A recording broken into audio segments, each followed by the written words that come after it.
दिनांक 22 फेब्रुवारी 2026 रोजी पहाटे 5 वाजेच्या सुमारास पंढरपूर तालुका पोलीस स्टेशनच्या पोलिसांनी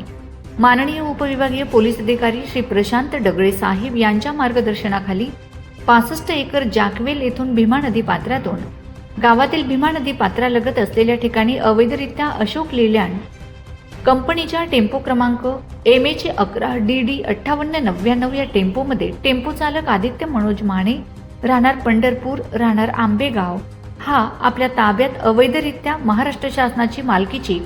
भीमा नदी पात्रातील वाळू सदर टेम्पोमध्ये चोरून घेऊन जात असताना त्यास 20 रस्ता चौक येथे ताब्यात घेऊन पंढरपूर तालुका पोलिसांनी सदर आदित्य मनोज माने राहणार अंबाबाई पटांगण तालुका पंढरपूर व अशोक लेलँड टेम्पोचा मालक यांच्या विरुद्ध भारतीय न्याय संहिता कलम 305-303 प्रमाणे गुन्हा दाखल केलेला असून सदर आरोपीकडून वाळू व अशोक लेलँड कंपनीचा टेम्पो असा एकूण 6,15,000 रुपये किमतीचा मुद्देमाल पंढरपूर तालुका पोलिसांनी जप्त करून ताब्यात घेतला आहे व सदर आरोपी विरुद्ध गुन्हा दाखल केलेला आहे।